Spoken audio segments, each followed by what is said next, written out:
Now that the automation is imported, I'll walk you through the setup step by step.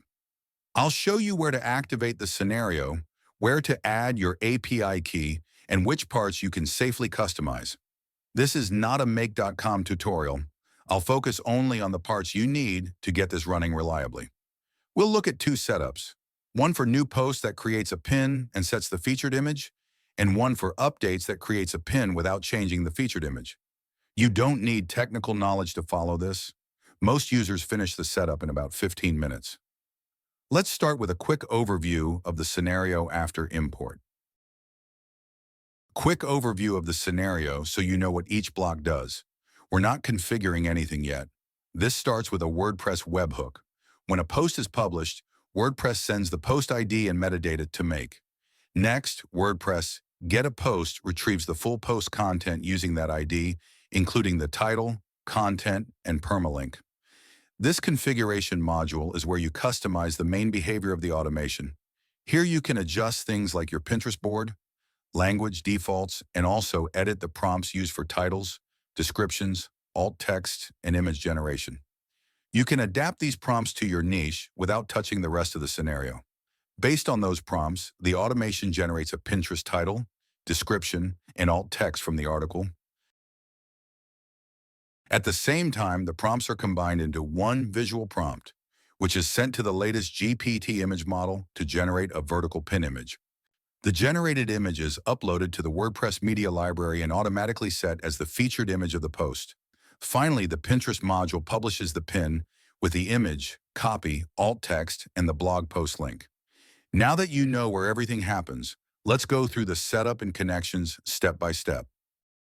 Before we activate the scenario, we need to set up the configuration and the required connections. This is a one-time setup, and you usually only do this once. First, download the JSON file from the product page and save it locally. In Make, click Create a new scenario, then choose Import Blueprint. Select the JSON file you downloaded and confirm the import. Once the import is complete, you'll see the full scenario laid out exactly as intended. At this point, the scenario is still turned off, and nothing will run yet. Importing the blueprint does not make any changes to your WordPress site or your Pinterest account. Next, we'll go through the configuration and connections step by step. We'll start in the configuration module because this is where the main settings live. Here in the configuration module, you paste your OpenAI API key. This specific key is used by the HTTP Make a Request module, which handles image generation through an HTTP call. You don't need to open or edit that HTTP module directly. It simply reads the key from here. This means the configuration module holds the OpenAI key for image generation. Now, the OpenAI text modules work slightly differently. The 4 OpenAI modules each use an OpenAI connection. That connection also requires an API key. So in practice, there are 2 places where an OpenAI API key lives in this scenario. One in the configuration module for the HTTP image request, and one inside the OpenAI connection used by the text generation modules. Here I create the OpenAI connection and paste the same API key. Once this connection is created, you don't need to paste the key again. For the other 3 OpenAI modules, you simply select this existing connection from the dropdown and click Save. You don't create new connections and you don't re-enter the key. If you ever rotate your OpenAI API key, remember to update it in both places, the configuration module for the HTTP image request, and the OpenAI connection for the text modules. Back in the configuration module, this is also where you enter your website URL. This should match your WordPress site exactly and is used to build correct links inside the automation. Here you also enter your Pinterest board ID. This determines exactly where the pins will be published. Authentication is handled by the Pinterest connection, but the board itself is controlled here. In the same configuration module, you can adjust all prompts. These prompts control how the Pinterest title, description, alt text, and the image prompt are generated. You can adapt them to your niche, language, or tone without touching the rest of the scenario. All other modules automatically use these outputs. Next, let's set up the WordPress connection. When setting up the WordPress connection, make sure you enter your exact website URL. This must be your full site URL, followed by /WP-JON/. To get the API key, you need to install the Make plugin on your WordPress site. In your WordPress admin, go to Make, then General. Here you can reveal and copy the API key. Back in Make, open one WordPress module. Create a new connection and paste the API key from WordPress. Once this connection is saved, you don't need to repeat this step. For the other WordPress modules, you simply select the same connection and click Save. This connection is used to fetch post content, upload images to the media library, and set the featured image. Next is the Pinterest connection. This is where you connect your Pinterest business account. This connection only handles authentication.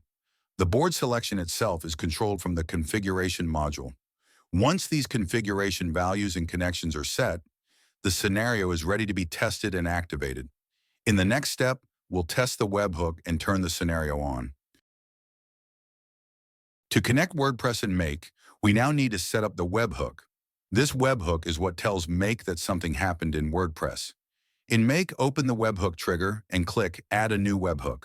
Give it a name if you wish and click Save. Once the webhook is created, Make will start listening for incoming data.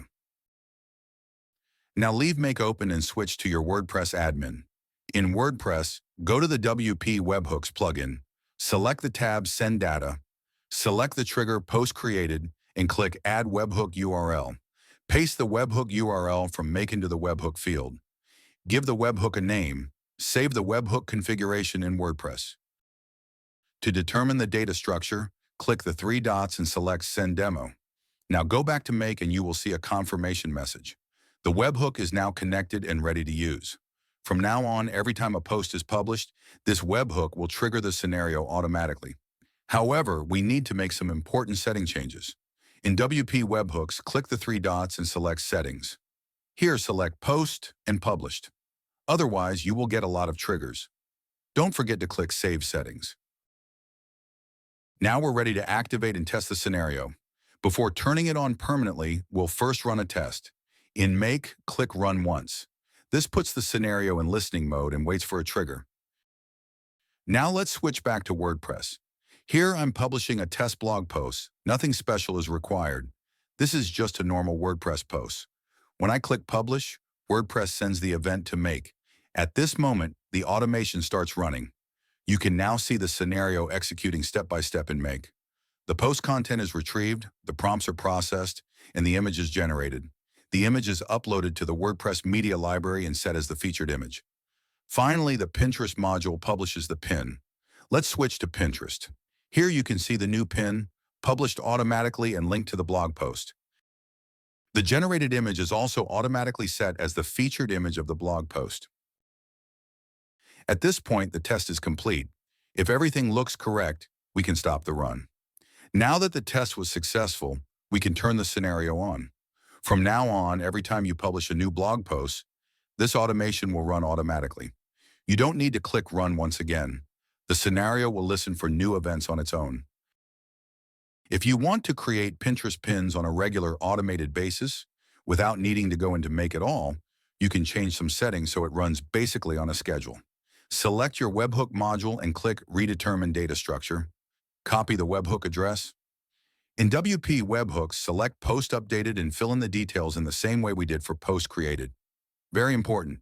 Make sure to adjust some settings here. Don't forget to click on Send Demo every time you add a new webhook to confirm the data structure. In the Webhook plugin, select the three dots and go into Settings. Select Post and Published here, and as an extra safeguard, select Fire only once per instance.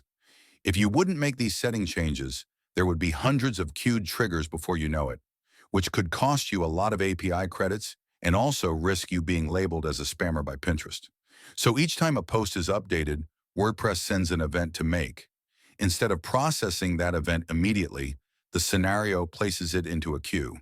This queue collects all incoming update events. The scenario itself is then set to run on a schedule. For example, once every hour or once every few hours.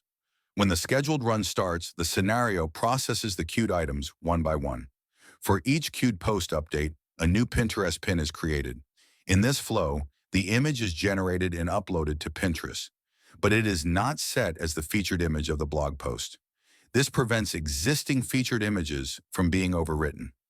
Using a queue and a schedule helps control frequency. It avoids unnecessary API usage and prevents flooding Pinterest with too many pins at once. This setup is ideal if you regularly update content or want to spread pin creation evenly over time. Once the schedule is enabled, you don't need to manage this manually.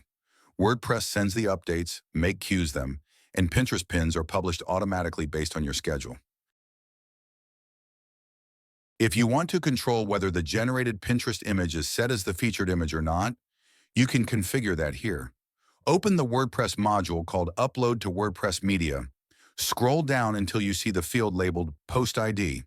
If you leave this field empty, the image will still be uploaded to the media library, but it will not be set as the featured image of the post. If you later decide that you do want the image to be set as the featured image again, you can simply reselect it. Click inside the Post ID field and choose the Post ID output from the WP Webhooks module from the list that appears. Once the Post ID is selected again, the image will be set as the featured image as part of the flow. That was the full setup and the key settings. If you want to copy this one-to-one, check the FlowRun AI page via the link in the description. You'll also find the blueprint and the installation notes there. If you want to go straight to checkout, the Gumroad link is there as well. Let me know in the comments which WordPress category or post type you want to automate, and I'll cover that in the next video.